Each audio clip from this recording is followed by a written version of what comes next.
देखो, भक्ति एक ऐसी शिक्षा है, भक्ति एक ऐसी एजुकेशन है जो जन्म के बाद खत्म नहीं होती, जन्म के बाद खत्म नहीं होती, बाकी शिक्षा खत्म हो जाती है। आज तुम चाहे इस जन्म में चाहे तुम कैम्ब्रिज से पढ़ लो, ऑक्सफोर्ड से पढ़ लो, चाहे दुनिया की टॉप मोस्ट यूनिवर्सिटी से पढ़ लो, मृत्यु उपरांत जब दूसरा जन्म मिलेगा तो केजी से ही शुरू होंगे, ये संग नहीं जाएगी। और भक्ति की पढ़ाई, भक्ति की पढ़ाई हर जन्म जहाँ छोड़ते हो अगले जन्म वहीं से शुरू हो जाती है, खत्म नहीं होती, उसका नाश नहीं होता। पशु योनि में भी चले जाएंगे तब भी वो वहाँ भी भजन करेगा।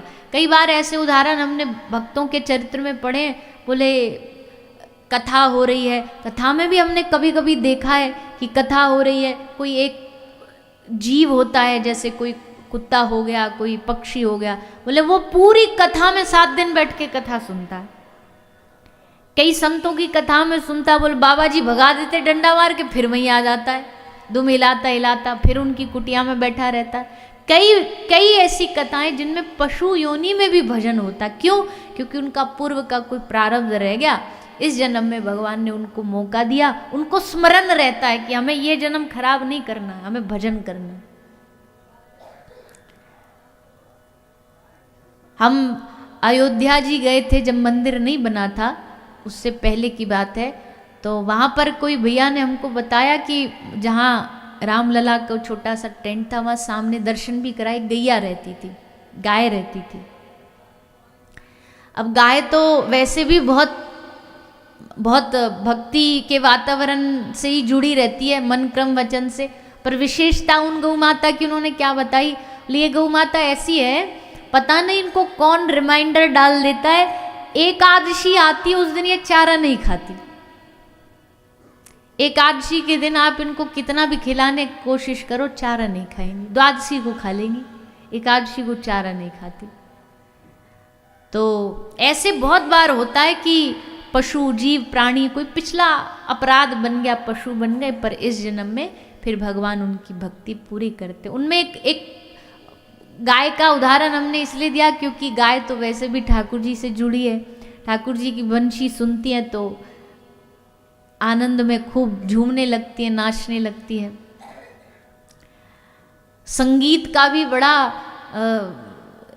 गौ माता में बड़ा ज्ञान है, और ये हमने अपने गौ माताओं से अनुभव किया। जो हमारी गाय रहती है ना अस्पताल में, वो तो सब बेचारी एकदम लास्ट स्टेज वाली आती हैं ज़्यादातर, तो मतलब एकदम बीमार परेशान दुर्घटनाग्रस्त। तो वहाँ हमने अस्पताल के वार्ड में सब जगह स्पीकर्स लगा रखे हैं, और सब स्पीकर में 24 घंटे संकीर्तन चलता है। भजन कथा वाले जो हम गा रहे हैं ये सब रिकॉर्ड हो जाते हैं, तो वो वहाँ चलते रहते कंटिन्यू, महामंत्र चलता रहता है 24 घंटे, ताकि जो सेवा कर रहे हैं आगुंतक हैं उनके कान में भी जाए और गौ माता भी सुने। अब कोई कारण से थोड़ी देर अगर वो आवाज़ बंद हो जाए, स्पीकर बंद कर दो आप, कई बार जैसे हम ही जाते हैं कोई वीडियो बनानी है तो बंद करा देते कि भाई आवाज़ आ रही है बंद कर दो। तो जैसे वो बंद करते हैं ना तो सारे गौ माताओं में आपस में खलबली मच जाती है। कुछ ना कुछ उनके एक्शंस ऐसे होते हैं कि दिख जाता है कि इनको कुछ अब खालीपन सा लग रहा है। उनको पता है कि भैया ये बड़ी गौ माता बड़ी समझदार होती है, और प्राणियों जैसी नहीं है।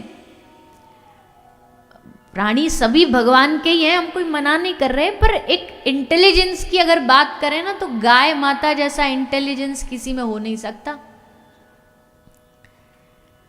बुरा नहीं मानिए, पर ये जो भैंसों का दूध पीते हैं ना, भैंस का इंटेलिजेंस देखा है कभी? देखो,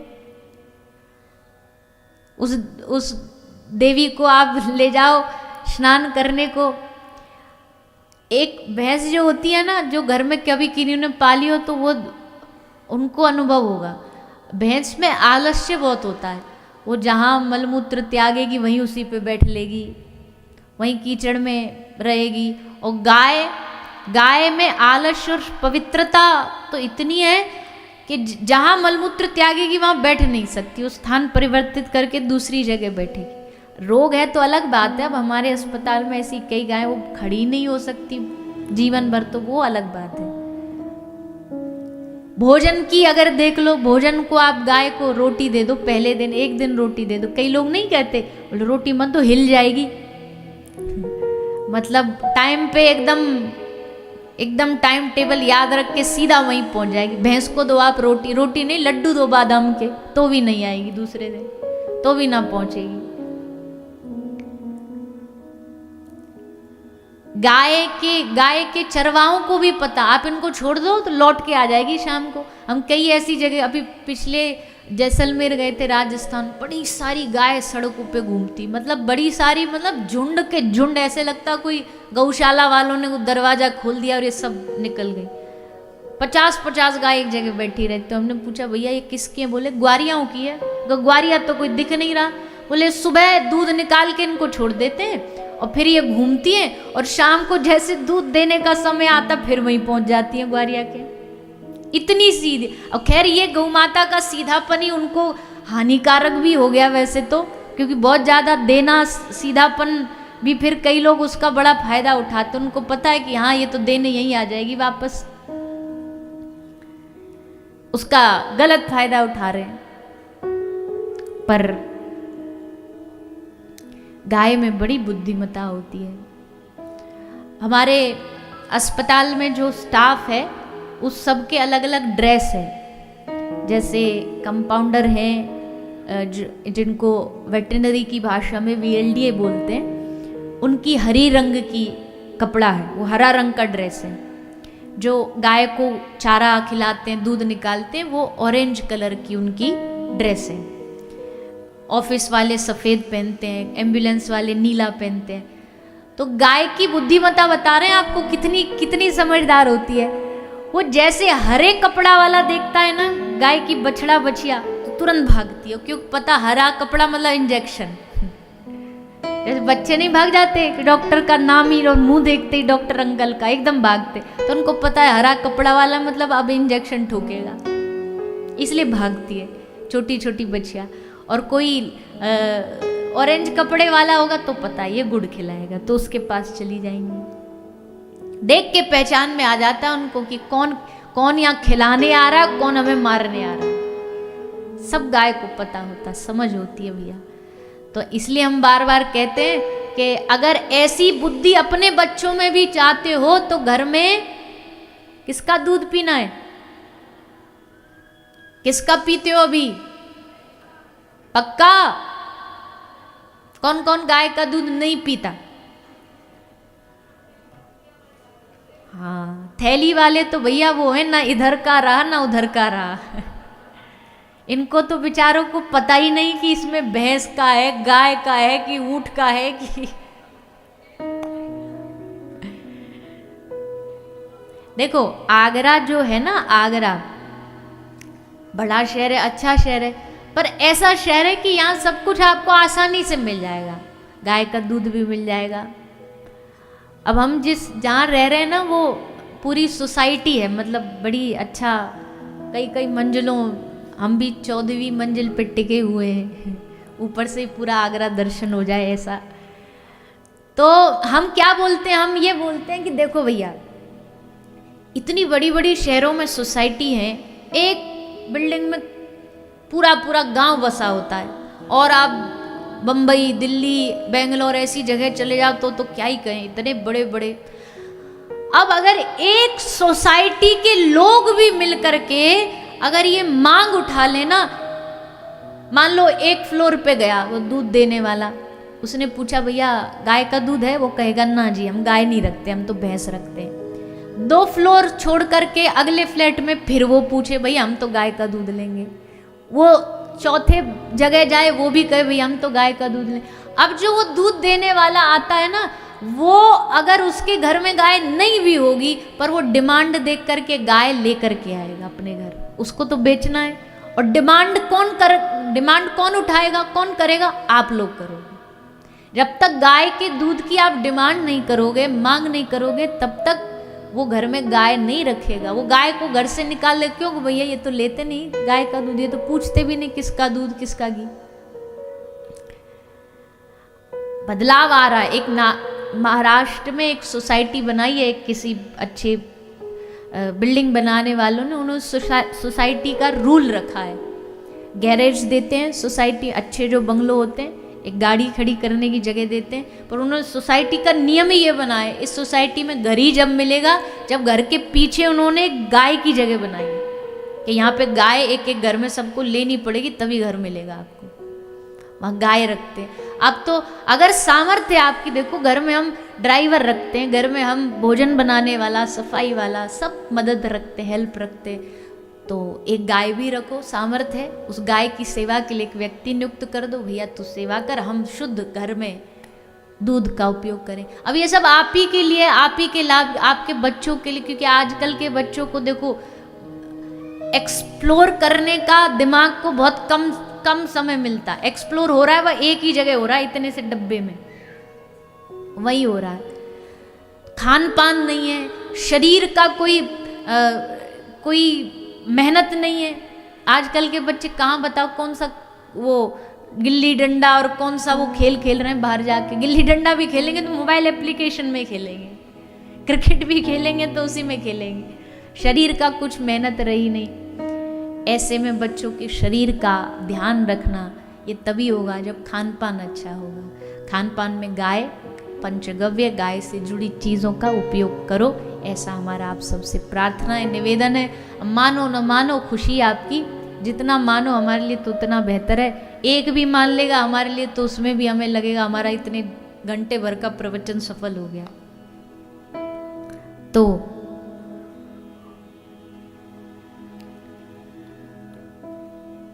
श्री भरत जी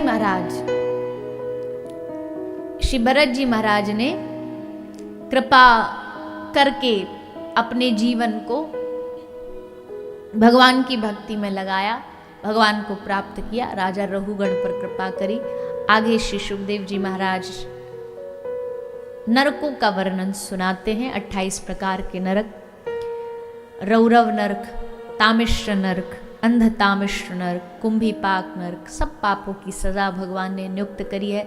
अब ऐसे में खान पान की बात चल रही, एक और निवेदन कर दें, आजकल एक खान पान में बड़ी गंदगी बढ़ रही है, लोग पशुओं को मार मार के नॉनवेज खा के अपने आप को बड़ा हाई स्टैंडर्ड समझने लगे हैं, उनको लगने लगा ये क्लास डिफाइन करता है, पर ये क्लास डिफाइन नहीं करता, ये आपकी निम्न सोच को डिफाइन करता है कि आप कैसे किसी पशु को मार के अपना पेट भर लोगे। इसलिए ये भी एक निवेदन हम हर कथा में करते हैं कि बच्चों को ये गलत खाने से बचाइए, नॉन वेजिटेरियन खाने से बचाइए, बच्चों को शुद्ध सात्विक भोजन कराइए।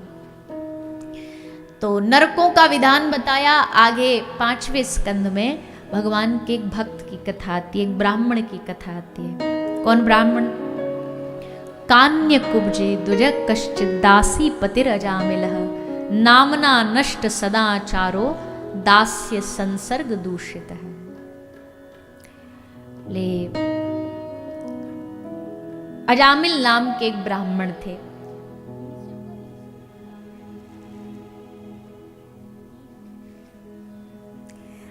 अजामिल नाम का एक ब्राह्मण था। इसके जीवन में कुछ दूषण आया और ये अपने ब्राह्मण चरित्र से च्युत हो गए।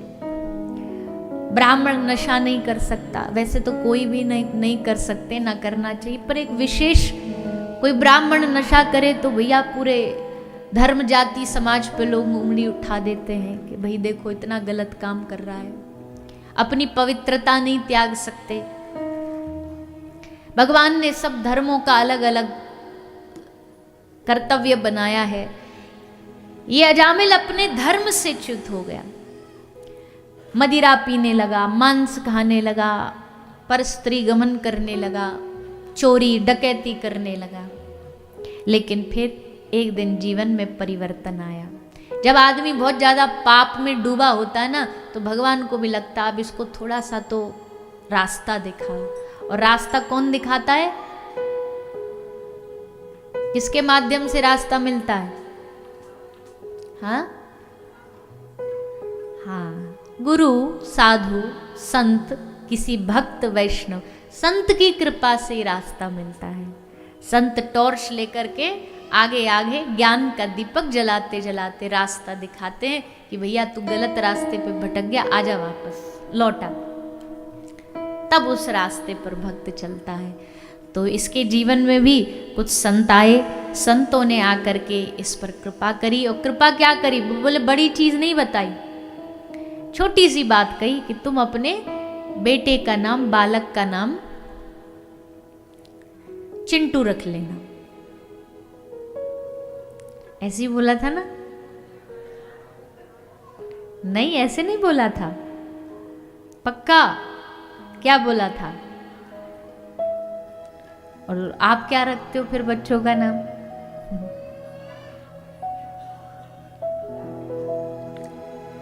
हाँ, अच्छा रखा है तो बड़ी बढ़िया बात है, पर आजकल के मैया पिताजी ने से मॉडर्न हो गए।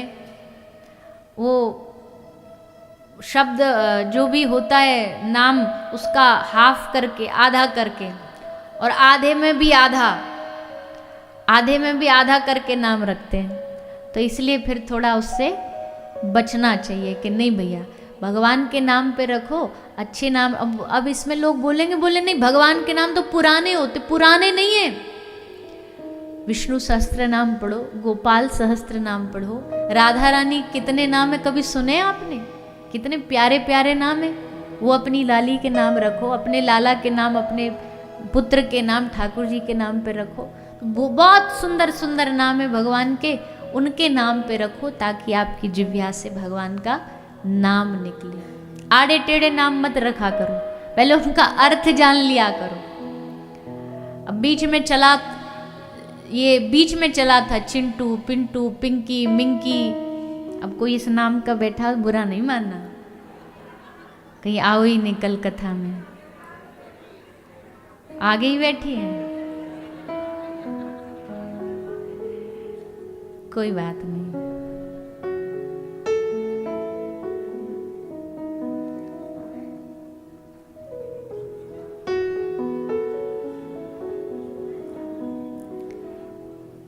भगवान के नाम अब रख लो। किशोर, बस तो किशोर तो ठाकुर जी का नाम है, युगल किशोर। चलो जी, अब ये फैमिली डिबेट बाद में ये फैमिली डिबेट में कोई जीत नहीं सकता। खैर, भगवान संतों ने कहा कि भैया जामिल, तो हमारी तुझसे हम कहीं माला कर, भजन कर, वो तो तू सुनेगा नहीं, तो एक काम कर, तू अपने बेटे का नाम नारायण रख लेना, बस तेरे इसी में तेरा कल्याण होगा। और संतों की कृपा ऐसी हुई कि आखिरकार अजामिल के जीवन में किसी भी प्रकार से नारायण नाम आ गया। और नारायण नारायण नारायण नारायण करते करते करते जीवन बीतता गया।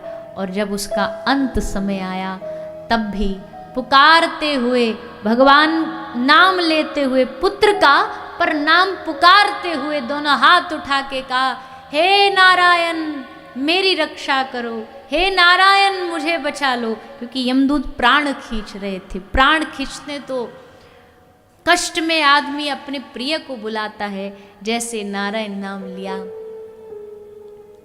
नारायण भगवान के दूत प्रकट हो गए। यमदूतों को कहा, भैया अब इसको नहीं ले जा सकते तुम, अब ये नरक के रास्ते पर, नरक का अधिकारी नहीं है, अब तो इसको, ये तो संतों जैसी इसकी गति हो गई। अंतिम समय में भगवान का नाम संतों के मुख से निकलने का पूरा जीवन वो अभ्यास करते हैं संत महापुरुष। अंत समय में भगवान का नाम निकले, नहीं निकलता।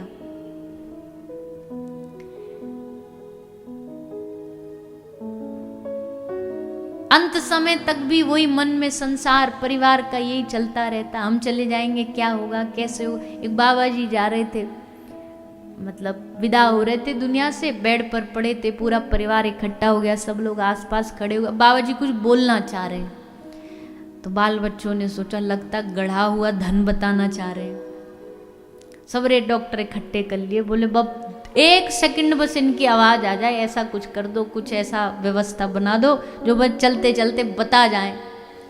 जितना लाखों चाहिए, करोड़ों चाहिए, जो चाहिए ले जाओ, पर बस ये थोड़ी देर बाद बोल दें हल्का सा। ऐसा कहा तो कुछ औषधि वगैरह दी गई और अंत में बाबा जी बोले, सब एकदम कान लगा के सुनने लगे। हाँ, अब बताएंगे कहाँ बैंक में कितना बैलेंस, कहाँ कौन सी धन रखा हुआ है। सोई बाबा बोले अरे भैया कैसे बालक हो तुम, हमको पहले से ही इतनी चिंता, हमारे जाने के बाद कैसे संभालें, कब से पीछे वो बछड़ा खड़ा झाड़ू चबा रहा है, हम इशारा कर रहे हैं, कोई सुन ही नहीं रहा, हमारे जाने के बाद हमारी आंखों के सामने ये हालत हो रही है, इसको बचाओ। झाड़ू को खींच के ले जा रहा है। बालकों ने कहा कि पिताजी आप बच जाओ, झाड़ू हम संभाल लेंगे। झाड़ू संभालने के लिए हमने इतना लाखों रुपया खर्च किया कि ये कुछ बताएं कहाँ क्या कैसे रखा है। पर कहने का मतलब है कि अंत समय तक आते आते भी मन से चीजें खत्म नहीं होती है, छूटती नहीं है। अब तो थोड़ा कम हो गया, पहले के जमाने में तो वो जो सासू होती थी वो तिजोरी की चाबी ऐसे यहाँ लटका के चलती थी। वो कथा में भी आएंगी तो कथा में भी संग लेकर के आएंगी और ध्यान बीच बीच में वहीं चला जाता है कि पता नहीं ऐसे नहीं हो कि खोल करके मायके पहुंचा दे। और पहले तो व्यवस्था नहीं थी, आजकल तो और भी एक व्यवस्था हो गई, सीसीटीवी लग जाए, फिर यहीं बैठ करके देख लो कि अब कहाँ गई, अब क्या कर रहे हैं, अब कहाँ जा रहे हैं। तो ये भी एक, अब तो और 4 आंख हो गई, सुविधा हो गई नजर गड़ाने की। तो कोई ये सोच रहा हो कि भैया हम तो अंत समय आते तक भगवान का नाम ले लेंगे और हमारा कल्याण हो जाएगा, बोले ना, इतना आसान नहीं है भैया। जीवन भर भजन करने वालों के अंत में भगवान का नाम नहीं आता। कोई बिरला होता है जो जाते समय इस दुनिया से हरे कृष्ण जय सिया राम राम ये सब कहकर के भगवान के धाम जाता है। अजामिल ने नारायण नाम लिया, उसे मौका मिला भजन करने का, अजामिल ने भजन किया, भगवान को प्राप्त किया। इस प्रकार अजामिल का उद्धार हुआ है, अजामिल पर भगवान ने कृपा करी। वृत्तासुर भगवान का एक भक्त हुआ है, दैत्य था पर भगवान की भक्ति इसमें थी। भगवान से वरदान मांगा, अहम हरे तव पादैकमूलं दासानुदासो भवितास्मि भूय मनः स्मरेत सुपतेर्गुणास्ते गृणीत वाक् कर्म करोतु कायः न नाकपृष्ठं न च पारमेष्टं न सार्वभौमं न रसाधिपत्यं न योग सिद्धिर्पुनर्भवं वा समंजसत्वा विरह्य कांक्षी। भगवान से मांगा कि प्रभु हमें आपके भक्तों का भक्त बनाओ, दासों का दास बनाओ। उसमें ज़्यादा आनंद है, भगवान के संतों का दास बनने में ज़्यादा आनंद है। तो वृत्तासुर की बड़ी सुंदर स्तुति आई। और फिर 7वें स्कंध में प्रहलाद लाद नारद पराशर पुंडरीक व्यासंबरीश शुक सौनक भीष्म दालभ्यार। भगवान के 12 भक्तों में पहला नाम किसका है? प्रहलाद लाद नारद। प्रहलाद जी का नाम सबसे पहले भगवान के 12 भक्तों में आता है। ऐसे श्री प्रहलाद जी का इनकी कथा सुना रहे हैं। प्रहलाद के पिता है हिरण्यकश्यपु, बड़ा भारी दैत्य है, अभिमानी है, भगवान से द्वेष करता है। भगवान श्री नारायण ने इसके भाई हिरण्याक्ष को मारा था। कल आपने कथा सुनी थी, वराह भगवान ने हिरण्याक्ष को मारा था। अब उसका बदला लेने के लिए नारायण को मारना चाहता है। तो कैसे बदला लेगा? इसने तपस्या करी ब्रह्मा जी से और 6 वरदान मांगे। ब्रह्मा जी ने वरदान दिए। पीछे से जब ये तप कर रहा था, कयादु उस समय गर्भवती थी। इंद्र कयादु माता को हरण करके ले गया। बोले इसके पेट में जब ये इसका पिता इतना भारी राक्षस, तो इसका बेटा तो इसका भी गुरु निकलेगा, फिर ये देवताओं को परेशान करेगा। इससे बढ़िया इसको पहले ही मार दो गर्भ में। पर नारद जी मिल गए। नारद जी ने इंद्र से पूछा कहाँ ले जा रहा है? बोले देवी को ले जा रहा है, इसको और इसके बालक दोनों को मार देंगे।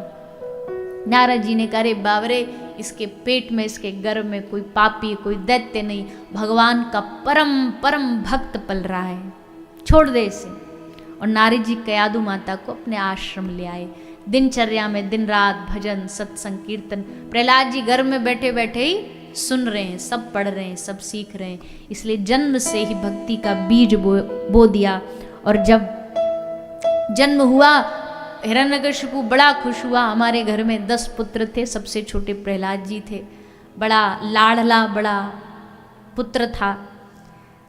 लेकिन सब लाड़ प्यार हिरण्यकशिपु का जाता गया जब उसे पता चला कि हमारा भक्त नहीं, ये तो नारायण का परम भक्त है। और ये भक्त कैसे बने? एक पूर्व का तो था ही, पर एक दिन प्रहलाद जी गुरुकुल जा रहे थे। रास्ते में कुम्हार का घर था। उसकी पत्नी कुम्हारन आग के सामने बड़ी चिंता में बैठी थी, बहुत टेंशन में बैठी है। प्रहलाद जी ने उससे पूछा, मैया क्या हुआ? कुम्हारन ने बताया, बेटा ये जो अग्नि का, ये जो जिसमें पकाते ना बर्तन को, पात्र को, इसमें एक बिल्ली का शावक, बिल्ली का बच्चा घुस गया। अब मुझे चिंता हो रही है कि वो मर ना जाए, इसलिए मैं यहां बैठी बैठी नाम जप रही हूं। किसका नाम जप रही मैया? बोले नारायण नारायण नारायण, श्री हरि श्री हरि। प्रहलाद जी बोले, नारायण ये आग में से बच्चे को बचा देगा? बोले हाँ, भगवान का नाम इस मरते हुए बच्चे को बचा देगा। वो कौन भगवान? भगवान तो मेरे पिता हैं, वो कहते हैं कि मैं सबका भगवान हूं। मैया ने कहा कि आपके पिता तो बने बनाए भगवान है, डुप्लीकेट भगवान है, अपनी मर्जी के बने भगवान है। असली परम पिता तो साक्षात नारायण है। बेटा आ, तू भी बैठ, यहाँ बैठ करके तू भी नारायण को प्रार्थना कर। और प्रहलाद जी भी बैठ के नारायण नारायण श्री हरि, इसकी रक्षा करो। और जैसे कहा, बिल्ली का वो बच्चा कूदता कूदता हंसता हंसता उस अग्नि से बाहर आ गया।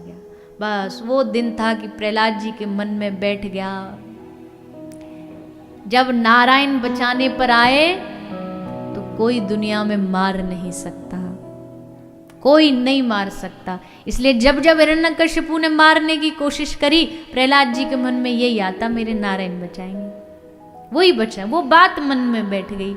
और फिर हिरण्यकशिपु ने जब प्रहलाद से पूछा, तुझे क्या प्रिय है? तो प्रहलाद जी ने बताया, श्रवणम कीर्तनम विष्णोः स्मरणम पाद सेवनम अर्चनम वंदनम दास्यम सख्यम आत्मनिवेदनम।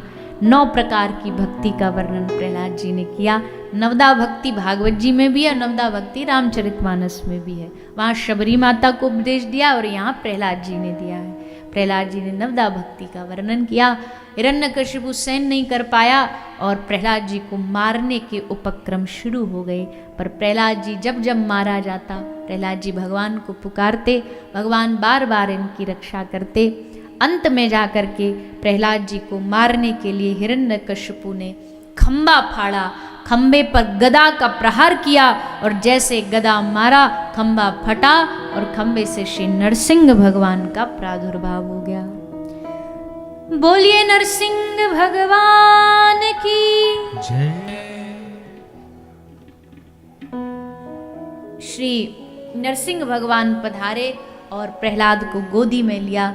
हिरण्यकशिपु को गोद में लेके उसका उद्धार किया। फिर प्रहलाद जी को गोदी में बिठाया और प्रहलाद जी को खूब लाड लड़ाया। भगवान ने प्रहलाद जी पर खूब कृपा करी। प्रहलाद जी ने भक्ति का वरदान मांगा।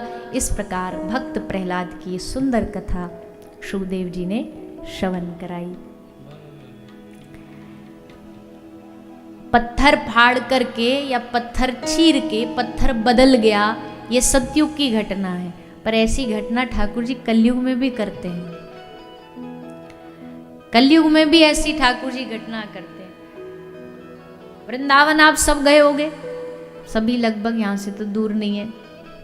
हमारे ब्रज में कहीं रिपट जाओ तो वृंदावन पहुंच जाओ, इतनी दूर है वृंदावन आपसे। तो वृंदावन में एक बड़े सुंदर ठाकुर हैं, आप सबने दर्शन करे होंगे, गए होंगे। राधा रमन लाल जी किए दर्शन।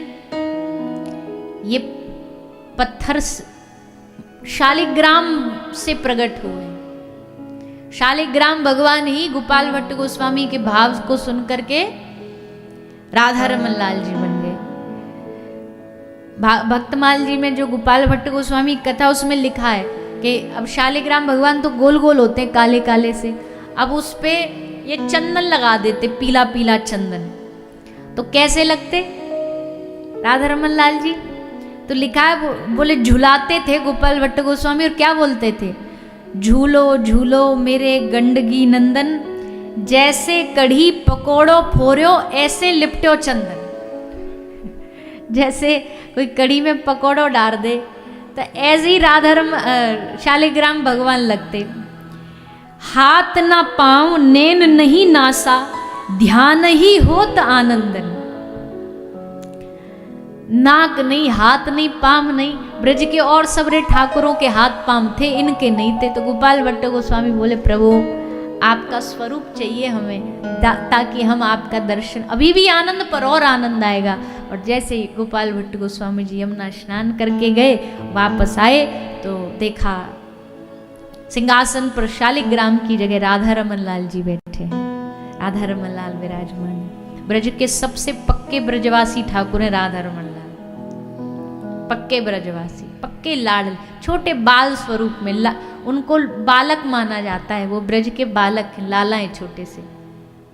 ठंड ना लग जाए तो सुंदर सुंदर वस्त्र बनते हैं। बहुत बहुत अद्भुत सेवा होती है राधा रमन लाल जी की। तो वो कलयुग में भी पाषाण पत्थर से परिवर्तित होकर के राधा रमन लाल बने। तो ऐसे भगवान भक्तों के भाव अनुसार आकार ग्रहण करते हैं। आगे 8वें स्कंद में भगवान के एक भक्त का चरित्र आता है, जो है श्री गजेंद्र। गजेंद्र और ग्राह की कथा सुखदेव जी सुनाते। गजेंद्र को ग्राह ने पानी में, जल में पकड़ लिया, और जब जल में बार बार ग्राह गजेंद्र को अपनी ओर खींचता है, तब गजेंद्र ने भगवान को पुकारा, निवेदन किया, हे प्रभु अब मेरी आशा बस आप ही से है, क्योंकि सब साथ छोड़ गए थे। सब अपने परिवार वाले जो भी हैं, जो आसपास खड़े थे, सब वहां से स्थान देख करके, समय देख करके सब निकल लिए।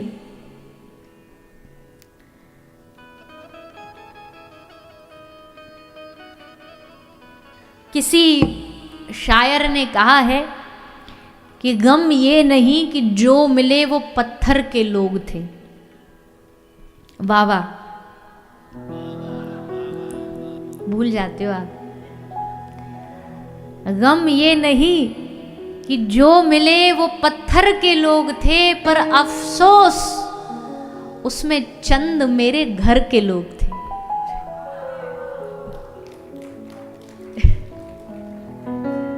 पर अफसोस उसमें चंद मेरे घर के लोग थे। क्योंकि जब दुनिया की हकीकत सामने आती है, तब समझ आता है कि यहाँ पत्थर हृदय वालों की कमी नहीं है। इसलिए आज गजेंद्र को जब जल में पान करने आया, सब साथ खड़े थे, देखा जैसे इसके पाँव को ग्राह खींच रहा अंदर, तो तब एक एक करके निकल गए। और तब गजेंद्र ने भगवान को पुकारा, हे प्रभु बाट निहारे घनश्याम